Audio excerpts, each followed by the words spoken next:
4월 1일 수요 기도회 설교입니다. 오늘 보신 말씀은 신약성경 빌립보서 2장 5절에서 11절까지의 말씀입니다. 신약성경 빌립보서 2장 5절부터 11절까지 말씀 제가 한번 읽겠습니다. 여러분 안에 이 마음을 품으십시오. 그것은 곧 그리스도 예수의 마음이기도 합니다. 그는 하나님의 모습을 지니셨으나 하나님과 동등함을 당연하게 생각하지 않으시고 오히려 자기를 비워서 종의 모습을 취하시고 사람과 같이 되셨습니다. 그는 사람의 모양으로 나타나셔서 자기를 낮추시고 죽기까지 순종하셨으니 곧 십자가에 죽기까지 하셨습니다. 그러므로 하나님께서는 그를 지극히 높이시고 모든 이름 위에 뛰어난 이름을 그에게 주셨습니다. 그리하여 하늘과 땅 위와 땅 아래에 있는 모든 것들이 예수의 이름 앞에 무릎을 꿇고 모두가 예수 그리스도는 주님이시라고 고백하여 하나님 아버지께 영광을 돌리게 하셨습니다. 아멘. 요즘 이제 날씨가 어느덧 벌써 이제 여름이 가까우는 것 같이 이제 날씨가 많이 따뜻해지고 있습니다. 3월이 다 사라졌어요. 그 삶에서 인생에서 저기 그냥 2020년 3월은 어떻게 잘 기억 날 것 같기도 한데 또 이렇게 기억할 것이 없는, 기억은 분명히 나는데 기억이 할 것이 없는 3월이 되지 싶습니다. 그래도요, 여러분, 우리가 이렇게 어려운 시간이지만 그런 시기에 우리가 기도하면서 지혜롭게 잘 버텨가면 어느덧 3월이 다 지나간 것처럼 또 언젠가 우리 어려웠던 이 시간이 지나면 또 다른 우리가 기쁨이 드러나고 그곳에서 하나님의 마음, 하나님의 생각, 하나님의 은혜가 분명히 발견될 수 있습니다. 이제 계속해서 고난 주간 기간이고요. 그 다음에 이제 하나님의 은혜가, 하나님의 사랑이 그 고난을 통해서 우리에게 다가오는 그런 것을 발견할 수 있는 또 시간이기도 합니다. 자, 겨울이 지나가면 봄이 옵니다. 근데 이게 당연하다고 생각할 수 있는데요. 사계절이 요즘 좀 희미해지긴 했지만 그래도 사계절이 짧든 길든 있는 우리나라에서는 겨울이 지나가고 봄이 온다. 그러니까 이게 시간이 지나가면 계절이 바뀌고 계절이 바뀌면 우리가 주변의 환경, 온도, 나무 이런 모든 것들을 보면서 또 계절이 지났구나를 알 수 있는 것은 참 축복 중에 하나입니다. 자, 어쨌든 우리 계절이 있는 우리나라에서 보면 겨울이 물러가면 봄이 찾아옵니다. 자, 자연의 시간이 아무리 봄이 되고 여름이 되어도 이게 십자가 은혜가 없으면 우리의 마음은 이 계절은 바뀌어도 계속해서 얼어붙어 있는 겨울과 같을 것입니다. 우리가 고난만 있고 부활이 없고 우리에게 승리가 없는 고난만이 우리의 그리스도인의 삶이라면 이거 참 예수 믿는 건 녹록지 않을 것입니다. 분명한 것은 우리에게 부활이라는 것이 있기 때문에 고난이 더 값지고 숭고한 것입니다. 예수님께서 겪으신 십자가의 고난과 아픔이 우리에게 있어서 어떻게 보면 슬픈 일일 수도 있고 예수님 참 감사한 일이지만 이 십자가 고난의 길을 통해서 예수의 부활이 있었고 그 부활을 통해서 우리 교회와 성도들이 다시 하나님의 자녀가 되고 또 풍성한 은혜를 누리고 죽어서 천국에서 다시 부활해 하나님과 영원한 영생을 누릴 것이라는 또 감사의 증거이기도 합니다. 그래서 고난은 하늘의 은혜가 이 땅에 이식되는 시간입니다. 심어지는 시간이에요. 죽음이 생명으로 바뀌는 능력이 나타나는 시간입니다. 자, 굳이 그것을 나눠서 생각할 필요는 없습니다. 그러나 하늘의 은혜가 이 땅에서 그 은혜가 같이 내려오기 위해서는 분명히 심기워지고 썩어지고 아픔을 통해서 낳고 이것이 자라서 또 풍성해져 열매 맺는 시간이 분명히 필요합니다. 예전에 토마스 아퀴나스가 이 토마스 아퀴나스라는 사람은 중세시대 이제 믿음으로 교회에 초석을 놓았던 사람인데요. 교황청의 부름을 받고 교황을 만나러 갑니다. 자, 교황과 대화를 나누는데 마침 이제 세계 각국에서 수많은 금은 보화를 실은 마차가 교황청으로 들어오는 거예요.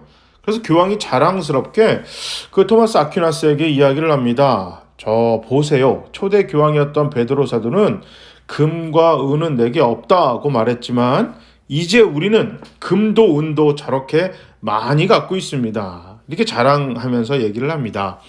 그러자 토마스 아퀴나스가 교황에게 이렇게 이야기를 합니다. 초대교회는 금과 은은 내게 없다고만 말하지 않았습니다. 자기들에게 있는 것을 주겠다. 이것이 더 중요합니다. 그것은 바로 나사렛 예수 그리스도의 이름이었습니다. 자, 초대교회는 금과 은은 없었지만 나사렛 예수 그리스도의 이름을 가지고 있었습니다. 그들에 비해서 우리는 아름다운 교회를 지었고 금으로 기둥을 만들고 대리석으로 바닥을 꾸몄습니다. 자, 이제는 금도 은도 아주 많이 있습니다. 하지만 초대교회가 가지고 있었던 나사렛 예수 그리스도의 이름의 능력은 우리에게는 없는 것 같습니다. 자, 이렇게 이야기를 했어요. 교황은 자기가 가지게 된 금과 은, 웅장한 교회를 하나님의 능력, 하나님의 은혜, 축복이라고 생각했지만 토마스 아퀴나스는 바로 예수 그리스도의 이름, 하나님의 사랑, 희생, 배려, 봉사, 고난이 하나님의 능력이라고 생각했습니다. 자, 그런데 사실 우리도 어떤 것이 하나님의 능력이라고 생각할 때가 많은지 돌아보면 예수 그리스도의 복음이라고, 예수 그리스도의 고난이라고 희생이고 고난이라고 생각하기보다는 세상에서 가지고 올 수 있는 물질이라든지 화려한 건물이라든지 많이 배운 지식이라든지 아름다운 외모라든지 건강한 육체를 그리스도의 능력이라고 생각할 때가 훨씬 많습니다. 또 교회가 가지고 있는 신비한 능력들, 병을 고친다든지 환상을 본다든지 예언을 하거나 방언을 하거나 이런 것들이 하나님의 정말 그 능력이 원천이라고 생각하는 경우가 있습니다. 그랬을 때 믿음의 위기는 시작합니다. 정말 교회의 위기는, 성도들의 고난은 예수 그리스도가 우리를 위하여 십자가를 지셨듯이 우리 교회도 성도도 누군가의 생명과 풍성한 삶을 위해서 배려하고 희생하고 시간을 나누고 마음을 나누고 손과 발을 그들을 위해서 쓰고 물질을 나누는 그 고난이 아니라, 이게 정말 교회의 위기와 고난은 예수 그리스도의 이름이, 복음이, 사랑이, 희생이 사라지는 것이 교회의 고난입니다. 이게 믿음의 위기거든요.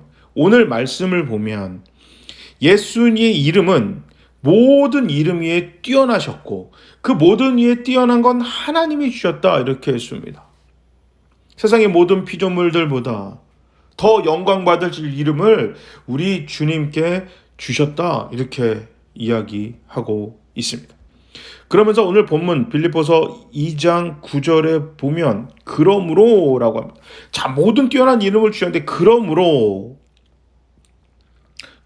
시작을 하는데요.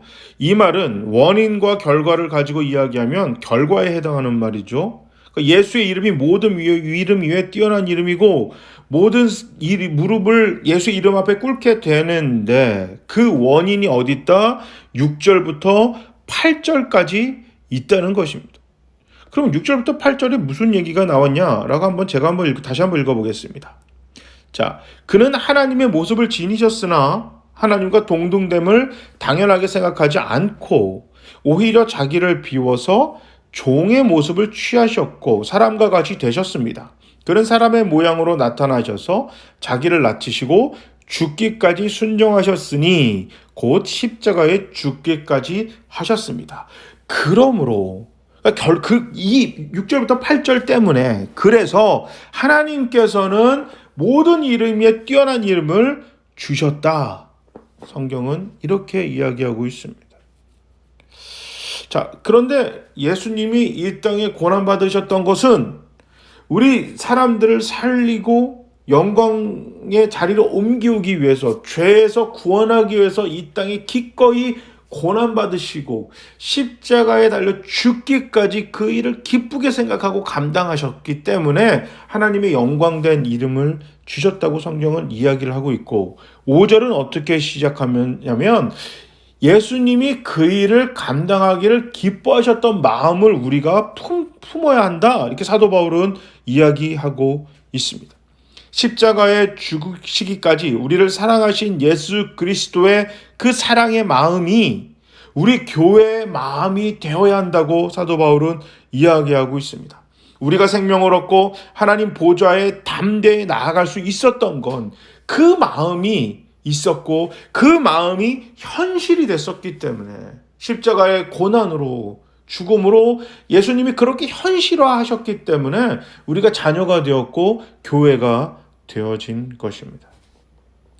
과연 우리는 십자가의 은혜를 받은 사람으로서 바로 살고 있는가? 이거를 정말 냉정하게 점검해야만 합니다. 세상의 방식을 따라 살아가면서 여전히 세상에서 추구하는 것이 하나님의 힘인 양 착각에 빠져 살고 있는 그리스도인들은 아닌지, 아니면 그것은 아니라고는 알고 있지만 주님의 힘도 능력도 상실한 예수 그리스도의 이름이, 그 주님의 이름이 우리 예전에 베드로와 요한이 성문에서 만난, 그 성전 미문에서 만난 안진뱅이에게 나는 금과 은도 없지만 우리에게 있는 것이 있다. 그것이 뭐냐? 예수 그리스도의 이름이다. 그 이름으로 일어나 걸으라 했을 때 그 능력이 나타났던 그 능력의 이름이 우리에게는 사라져 있진 않은지, 우리 교회와 성도들의 삶에는 존재하고 있지 않는지 한 번쯤 꼭 살펴봐야만 합니다. 매일매일 이것을 돌아봐야 합니다. 그 이름이 안진뱅이를 살리고 죽음 자도 살리고 우리를 십자가의 구원의 은혜로 자녀 삼을 수 있는, 죄의 죽음의 자녀에서 하나님의 자녀로 우리를 다시 살리셨던 그 능력의 이름은 바로 우리를 위해 고난받고 죽기까지 우리를 사랑한 그 마음이 그의 이름이 되었기 때문입니다. 몸이 아프면 약을 먹습니다. 그런데 인디언들은 몸이 아파도 약을 먹지 않고요, 아픔과 고통을 온몸으로 겪어낸다고 합니다. 그 의료 혜택을 받지 못한 미개인 때문에 그런 것이 아니고요, 약을 먹지 않고 아픔을 견디는 데는 그들만의 철학이 있다고 합니다. 그것은 고통을 겪으면서 내가 고통을 겪지 않았을 때, 내가 이렇게 아프지 않았을 때의 나의 그 평상시의 그 나의 몸을 다시 한번 돌아보면서 감사하는 마음을 갖기를 바란다라고 생각을 해서 웬만한큼 아프지 않으면 그냥 육체의 고통을 이게 몸으로 체험하면서 내가 그냥 건강했을 때라기보다는 그냥 평상시에 내가 얼마나 감사했던 건구나, 이것을 한번 생각하는 그런 일들이 있다고 합니다. 우리는 예수 그리스도의 십자가를 통해 생명을 얻었죠. 예수께서는 우리에게 이 사랑을 주시기 위해서 하늘 보좌를 버리시고 우리 인간과 똑같은 몸을 입으시고 십자가에 달려 죽기까지 하셨습니다. 언젠가부턴가 오랜 신앙생활을 하다 보면 내가 하나님의 자녀가 된 게 예수 그리스도의 고난과 죽음을 통해서 하나님의 자녀가 되었고, 이제 예수를 안 믿던 과거의 내가 아닌 예수를 믿게 돼 영원한 생명을 보장받은 하나님의 자녀라는 그 사실의 감사를 잊고 살 때가 종종 있기 쉽습니다. 정말 이렇게 살아도 되는 걸까라는 생각을 언젠가부터 안 하고 사는 거예요. 그래서 우리가 예수 그리스도를 위해서, 예수님 닮아서 우리가 그 마음을 품으며 우리를 사랑했던 주님의 마음, 그래서 인간까지 되며 고난받기를 너무 좋아하셨던 그 주님의 사랑의 마음을 우리가 마음에 품고, 우리도 예수를 믿는 것 때문에 고난도 받고 힘들고 어려운 것을 살아가지 않으면 예수를 믿지 않았을 때 나와 예수를 믿은 내가 이 고난을 통해 받은 예수 그리스도의 고난을 통해 받은 이 구원이 얼마나 감사한지를 느끼지 못하고 살 때가 있다는 겁니다. 자, 인디언들이 약을 먹지 않으면서 그 몸이 아플 때 쉽게 말하면 우리가 감기가 걸려서 감기약 먹지 않고 콧물도 나고 기침도 나고 하면서 야, 내가 감기 걸리지 않았던 그 일주일 전에 며칠 전에 내가 삶이 얼마나 고마웠구나 이걸 느낄 수 있었던 것처럼 우리가 예수를 믿는 것 때문에 어렵고 힘든 그 삶의 그 불편함이 그 고난이 없다면 야, 믿어서 구원받지 않았던 예수를 믿어서 내가 구원받았잖아요. 그 구원받지 않았던 그 전의 삶이 얼마나 참 이게 깝깝하고 이 안 된 삶이고 내가 예수를 믿음으로써 얼마나 행복하고 은혜를 누리고 살고 있는가 이것을 못 느낄 수 있는 것입니다. 십자가의 하늘의 은혜는 거저 주어지지가 않습니다. 우리가 그냥 가만히 있으면 하나님의 은혜와 하나님의 사랑이 또 하나님의 그냥 이 구원의 은혜가 그냥 저절로 내 삶 속에서 풍성히 흘러 넘칠 거야 라고 생각할 수 있을지 모르겠지만 결코 그렇지 않습니다. 은혜는 거저 주어진 거지만 은혜를 누리고 그 하나님의 은혜가 우리 삶 속에서 풍성히 드러나는 것은 우리의 노력과 우리의 선택이 꼭 동반돼야 하는 것입니다. 고난 주간이고 참 힘든 날들이 이렇게 하루하루 계속 이게 연장이 돼가고 있습니다. 이게 뭐 학교가 이렇게 개학을 못한 적도 없었던 것 같고, 거기다가 뭐 온라인 수업이라는 그 사상 초유의 결정을 이제 하게 됐죠. 이거는 그냥 우리나라만 이러지가 않더라고요. 그러니까 미국에 있는 이렇게 그 사람들 이야기를 들어도 미국은 아예 뭐 온라인 수업은 생각조차도 하지 못하고 초등학교를 그냥 초등학교, 중학교, 고등학교 아예 그냥 다 학교를 닫았어요. 그리고 뭐 언제 열 거다, 어떻게 할 거다라는 그냥 이게 아예 발표도 없어요. 그냥 무기한 그냥 이게 그냥 폐쇄 결정을 하고 뭐 온라인 수업 이런 거는 아예 내려놓지 못하고 선생님이 연락하거나 이런 것도 없다고 합니다. 우리나라만 그런 게 아니라 지금 전 세계적인 그런 이야기가 되겠죠. 이게 어떻게 하면 좋을까? 이게 참 안타깝습니다. 이제 예배 재개도 이제 뭐 학교가 개학해서 아이들이 학교를 나가게 되면 이제 예배도 이제 그렇게 드리고 하리라고 생각을 했는데 여러분 하여튼 기도 많이 하시고 함께 지혜를 좀 모아야겠습니다. 그러니까 참 어려운 시간이에요.